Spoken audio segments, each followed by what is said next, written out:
So welcome to the first of our Illustrator Skill Builder sessions. Hopefully during these 4 sessions, you will either reacquaint yourself with Illustrator, get started with Illustrator, or learn enough skills that you can be super dangerous. So a couple of things about our meeting. Not only do we have your link here in our Spark page to join our Zoom meeting, but I've also started a Slack channel for us. It's part of my J-School Tech Slack channel. And so you can post your work, you can ask for feedback, you can direct message me on Slack if you have questions, or even if you just want a critique and feedback of your work. So we can use it for all of that. So in our first session, we're going to just concentrate on kind of getting to know Illustrator and doing some flat graphic icon illustration. So a couple of basics for you on Illustrator. Illustrator is what is known as a vector-based system. So comparatively, Photoshop is a pixel-based system, so those little squares of color. Illustrator is all based on vectors or lines. And so because of that, Illustrator is infinitely scalable. So I can design a logo that I would print out small, say on a business card, and then scale that same logo up for a web page or for a bus wrap. And I don't lose any detail. I can't do that in Photoshop because Photoshop is tied to resolution and rasters. So another little resource I have for you here is just some, oops, it looks like I'll check that link. It's just a link to some Illustrator basics and quick tips. So it's going to be kind of like a screenshot review of what we do today. So I'm going to be looking at basics of the Illustrator workspace, how you draw some basic shapes, how you use color, how you can start combining shapes, and some of my favorite tricks for like super quick builds. We're also going to do some comparison of drawing shapes with some different tools. I'm going to give you some hints on how you can practice those. Come back to this Spark page when we get done because your recap video will be there. So I'm going to switch over to Illustrator and we'll get started. All right, so inside our Illustrator, one of the things I want to point out is the Learn panel. So in the Learn panel, all of these little items open in the app and they give you step-by-step instructions inside the app. So this is a great review to kind of get started on some hands-on tutorials. You also have on your home page some starting points for where you want to design with some blank preset documents and previous designs you've done. So I'm going to click this Create New button, which is going to give us our full new document dialog. And one of the great things about Adobe is if you've done one thing in Adobe, you've kind of seen this screen. So really what you're looking here is what is your intention? Where are you going to end up with this document? Is it going to be kind of on screen? Is it going to be printed? Where are you heading? And that's going to change your size and your color story. So we're going to choose a print document and we're just going to choose a regular letter. And notice as soon as I change to print, I'm now viewing in points. I also have a color mode of CMYK. Now, when I mentioned that Illustrator is not raster-based, it's vector-based, you're probably going, well, why does it have like resolution there, Heather? Because you can have Photoshop type effects in Illustrator. So this deals with those effects. You can also set up multiple artboards. So artboards in Illustrator, kind of think of them as like pages, except every page can have a different size. This is incredibly helpful for someone like me who is not the best at like folder organization. So if I'm doing designs for a client, I will have one client design on a single document, but have multiple artboards they can jump to. So I'm going to hit create.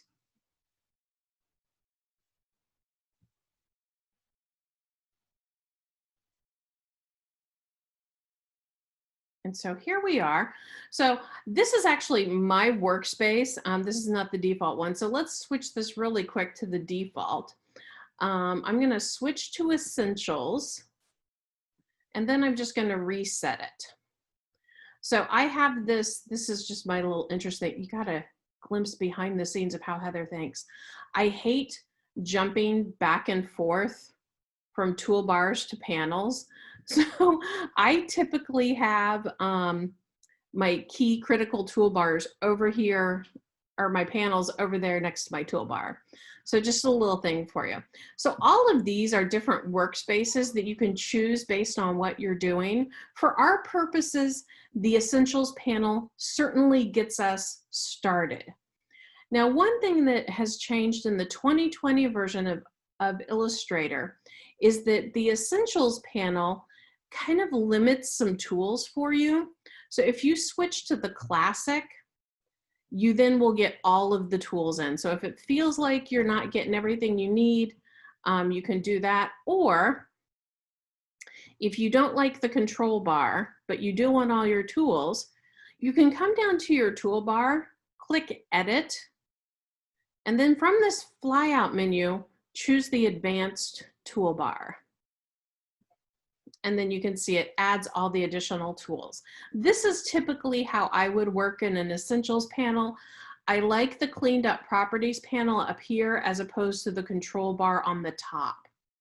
So to get us started, we're just gonna kind of get started on a design and then kind of learn some tools as we go. So a couple of key tools that we're gonna be using today. Our selection tool that lets us select entire objects. So let's just draw a simple shape, and I'm going to fill it. And so over here on that panel, I can change all of my appearances, my fills, my strokes, all of that good stuff. I'm going to grab my selection tool. So with my selection tool, I can move an object. I can use these bounding boxes and change the size of things. I can also, when I have that rectangle tool, use these little corners to pull in and around my shapes. And if I only want to do one of them, I can hold, whoops. I thought it was Shift and Alt.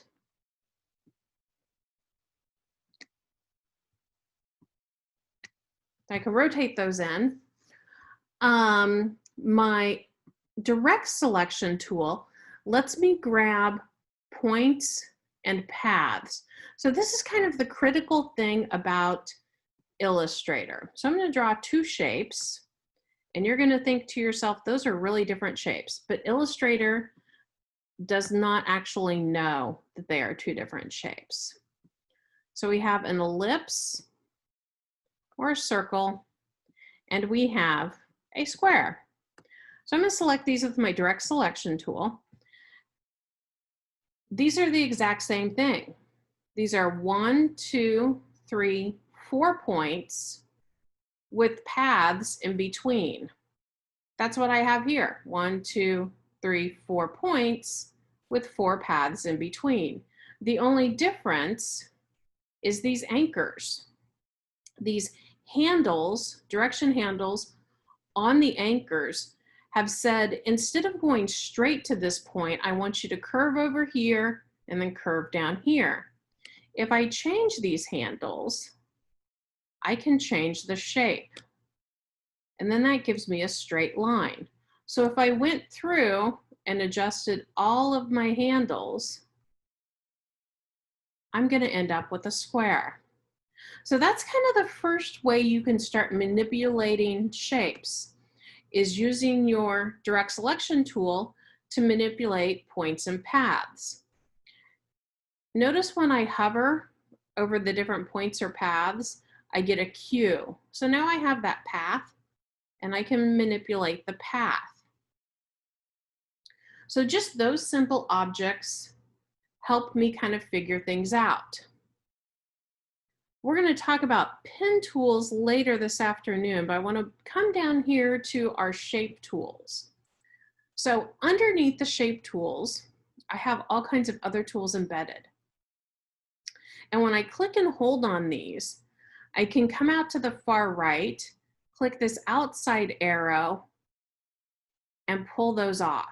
And that's one of the things I love about Illustrators, being able to have some floating tools to do what I want with them. So one of the things about drawing flat graphic icons, and one of the kind of the basic things of Illustrator, is everything that you see is geometric shapes. In fact, if you break people down, they are ellipses on top of rectangles, flopping around their other rectangles, walking around on rectangles. Some of us more rounded rectangles than others. But really, it's just basic shapes. If you look at your cell phone, your water glass, these are all variations of geometric shapes. So because you know that, you can use one shape to build another shape. So with the shape I have here, and I'm just going to select and then hit my delete key on those bottom shapes, I want to cut off this bottom. So I'm making a little popsicle here is where we're headed with this. So I'm going to grab my rectangle and I'm going to overlap my shapes. And that's key to trimming off shapes. I want to overlap the paths I want to cut. I'm going to grab my selection tool, select both of these shapes, and then in my toolbar, and you might want to sketch this, I'm going to use the shape builder tool. And it's the one that has the two overlapping circles with the selection tool on top of it. And this is probably, you know, my second favorite tool in all of Illustrator. So what you can do with the shape builder is mouse over all these shapes and make them one shape. Or you can hold the Alt key down and subtract different shapes. In our case, we're going to Alt and drag. And so now we've cut off the bottom of this shape. Grab my selection tool again. So this is a good start, but one of the things you always want to think about in Illustrator is how can I make something that is two-dimensional appear more three-dimensional? So we're going to add a bottom piece to this. I'm going to grab my rounded rectangle, and a couple things about drawing. So you can see as I mouse to different areas, I get those pink lines. Those are guides. And so this guide, and it's a little hard to see, but it's saying intersect, and it's noting I'm in the center. So if I wanted to draw something from the center out, I can hold down my Alt or Option key and just draw from the center out. And you might be asking, well, why are you rounding something when you made it square? Because if you look at the angle of the rounding, these are two different angles, and that's really what I wanted. So I can move this wherever I want. I'm kind of happy with that.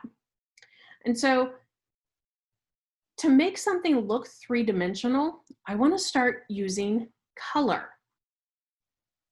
So I'm going to go up to my window, and you can see these are all the different panels I can have. Right now in our Essentials workspace, we have pretty limited panels, but I'm going to bring up a couple of other panels that we might want to use. So I'm going to bring up Swatches. We're going to just let that kind of hang out. And I'm going to bring up Color, and we're going to kind of let that one hang out too. So way to make things appear three-dimensional is really to use color. So shadow and highlight can imply depth. So a couple ways I can do that. With that selected, I can just choose a new color from my Swatches panel. I can also come down to my color and just add a little bit of black, which is under the K channel, until I get a color that I like. So So maybe I want it a little more magenta, a little more black. So in addition to blending your own colors or swatches, you also have a color guide. So with your color selected, you can choose different tints and shades. You can drop down and choose different combinations of color. This is so helpful when you're doing things like logo design, because right here, I've got some great complementary combinations, some analogous combinations, and with a few things that I might have studied about color theory, I can really kind of combine things together. Finally, up in my swatches, I can open different swatch libraries. So this little icon here that looks like books, if I click that, I have all of these swatch libraries I can use. A couple of them I will point out to you. There is a foods one, which is always helpful. There's oftentimes we're designing a lot of, things for either restaurants or bakeries, those type of things that might have food ones. So that's really handy. Also, there's a skin tones one, so that we don't have to guess about various skin tones and make some really poor choices there. There's a whole library of skin tones. I find a lot of inspiration in the art history. You can pull in those colors and use those. So to do that, you just select the one you want, and there it is. So I can choose these colors as well. So that's kind of a fun way to find some new colors that inspire you. So from here, now we need to put the classic wood stick at the bottom of our popsicle. Well, now I can start using shapes I've already designed. So I'm going to select this main part, and I'm going to go up to Object and Transform. I can also access my Transform menu by control-clicking on the object. And so in this case, I want to do a couple of different things. I want to scale it, and I want to make a copy. So I'm going to choose Scale. And notice when I choose Scale, I have an option down here to copy it. So let's try 30, and we'll preview. Maybe 37, and preview. That looks good. And so now instead of hitting OK, I'm going to hit Copy. And so there's the copy of my stick, and I'm going to rotate it. So I can use the same transformation to rotate this, or I can just hover, and I'm going to hold my Shift key down to rotate that. Now you can tell my stacking order isn't quite right. I actually need this to be in front of this darker orange. Not a big deal. Again, I can do Object Arrange, or that control click, Arrange, and we're going to bring it all the way to the front. Another hint is if you use this Command right bracket and hit it multiple times, you'll eventually bring it to the top layer. So we were talking a little bit about color. Well, so far we've just been dealing with flat color. You can also create gradients in Illustrator. So I'm going to go to Window, and I'm going to bring up my gradient panel. I'm going to move a couple of these off so that we can kind of not have such a mess. All right, so gradients are applied just like any color. So when I click on this, it applies that gradient. There's 3 different types of gradients. You have a linear, a radial, and a freeform. And freeform might look a little strange to you, but think about like when you're looking at like a bird, and there's like all kinds of different tones and colors kind of mixed together. It's not all flat. That's a great point to use those type of colors. So we're going to actually use a linear. And here you can see our color stops. And we want to change those from white and black. Easy peasy. We're going to go up to our color swatches. And I'm just going to drag it on top of that stop. So you can see as I drag it on top of that stop, it changes colors. I can drag as many of these as I want to create whatever kind of wacky gradient I want. And if I don't like a color, I can drag it off. If I want to change how this gradient appears, I can just use these sliders to change how that appears. So I'm liking this gradient. Let's say that I love this gradient so much that, oh my gosh, it's the best brown gradient in the world. Let's save it. All I have to do is drag this swatch right up to my swatches. And there's the gradient swatch that we created. Now this looks pretty good, but directionally it's wrong. It would be darker on top and lighter at the bottom. Well, that's when I start using my gradient tool. So I've got that selected. And so you can see however I draw this is how the gradient looks. So you can see I can shift it, move it around. I'm going to draw it like that. I'm going to move this up a little bit.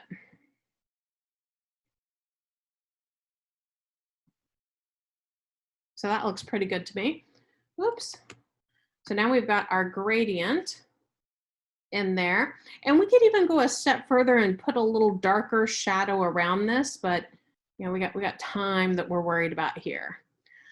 So next trick I want to show you, kind of going back to where we were with that shape builder tool and refreshing that. I'm going to grab my ellipse. And what's the point of having a popsicle if you're not going to eat it? So we're going to draw some bite marks. And notice it doesn't matter what color I'm drawing these because I'm going to take these all out. So before, when we used our shape builder, we just held the Alt key down and drag over it. That's what we're going to do this time. Now we just want to make sure we get all the little shapes. And there we go. So now we've got a bite. We've got the illusion of 3-dimension. Going to show you a couple of other quick tools just to kind of get you going. So, star tool. This is how you create triangles. So here you can change your points to create a 3-point triangle. And all I did to plug in that size was just click once on the background, and that will get you there. Besides using shape tools, you have other tools that you can draw with. The most powerful is the pen tool. It also takes a while to navigate it. I'm going to be putting up a kind of practice for the pen tool that's optional for you guys at the end of today. And it's going to help you kind of learn how the pen tool works. But very simply, the pen tool, I'm going to come over here and make sure I have a stroke and no fill. And we're going to change our stroke size. I can click and create all the points. So just like we saw before, when you create your 4 points, you can create all kinds of objects. But with the pen tool, you can also pull out those direction handles. And those direction handles are what starts creating those curves and those organic shapes. So the pen tool is a great one to master. You also have your paintbrush tool. And so the paintbrush tool can be used to create shapes, but it also can be used kind of creatively. So like in this case, we've got our popsicle, and maybe I want to play with the idea that it's dripping all over the place. I can pull up my brushes panel. And just like I did the color library, I can look at the library here. And in this case, I am going to look for ink. And so those lovely ink spatters can become my drips. And I can change the size of my stroke and then change the size of my drops. Now, the cool thing about all of these brushes is that every shape you make that has a stroke on it, we'll do a blue and we will do a white fill, can have one of these as the stroke. So if you remember, like 5 years ago, every single object had like that watermark kind of look. That's how you create that. Let's see, other basics. I'm checking my notes. Oh, we're going to show you pencil tool. Was I going to show you blob brush? I wasn't going to show you blob brush. I wasn't going to show you pencil. So pencil can be used to create as well. So I can create some organic shapes, and I can even complete those organic shapes, changing their fills and strokes. And the neat thing about the pencil tool is it comes with the smooth tool, and I can actually use this on any path, but allows me to kind of clean up any type of path I've created and smooth it out. So the pencil tool as well is a pretty interesting one to kind of experiment, draw some organic shapes. Oftentimes when I'm drawing very organic, think like leaves and flowers and trees, I definitely use the pencil tool. It's an easier tool to use for those type of shapes. A lot of my more comic drawing, I would use my pen tool combined with shapes. So any questions about just building some basic shapes?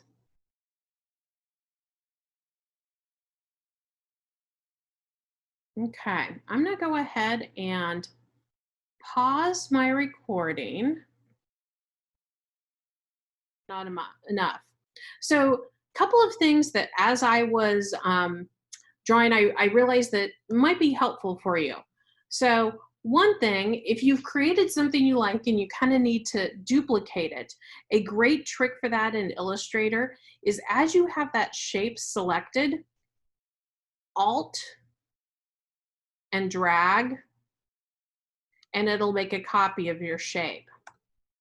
Another thing I want to point out, basically to maintain that same angle that I had across this glass, I use the circle at the top. So I use that Alt trick to copy it down. I wanted just a stroke and not a fill. So up here, I just swapped those. So now it's a stroke. I use my selection tool to delete this top point, and then I basically have a line. With that line, I can change the size of it. And as I did with these down here, you can change different line features. So what I did to get these down here was I added a dash and I rounded my caps on that. So those are just a couple of other little tweaks to help you out as you start designing things. Were there any questions or things that I can demonstrate to you guys as you were kind of designing your own things? I was trying to make like just like a mug. Mm-hmm. And the shape of the mug is fine, but the handle part, I can't quite figure out how to make it look like it's attached to it. Very good. So sometimes what you'll want to do, so we'll do a little handle, act like this glass has a handle. So how I would start doing that is I would start with an ellipse, because that's basically what it is. And I might even want to play with a rotation of that till I kind of got what I wanted. I'll go ahead and change my stroke here. So we will take off the dashed line. I don't know quite what I definitely want this to be thicker. Let's change the color so we can see what we're doing. There we go. Do it in a matchy color. So we've got a big handle for this. So what I could do to give it the illusion of actually being attached, move it in a little bit. There we go. So giving it the illusion of being fully attached, I'm going to grab my selection tool. I'm going to click this side of the path and I'm going to hit delete.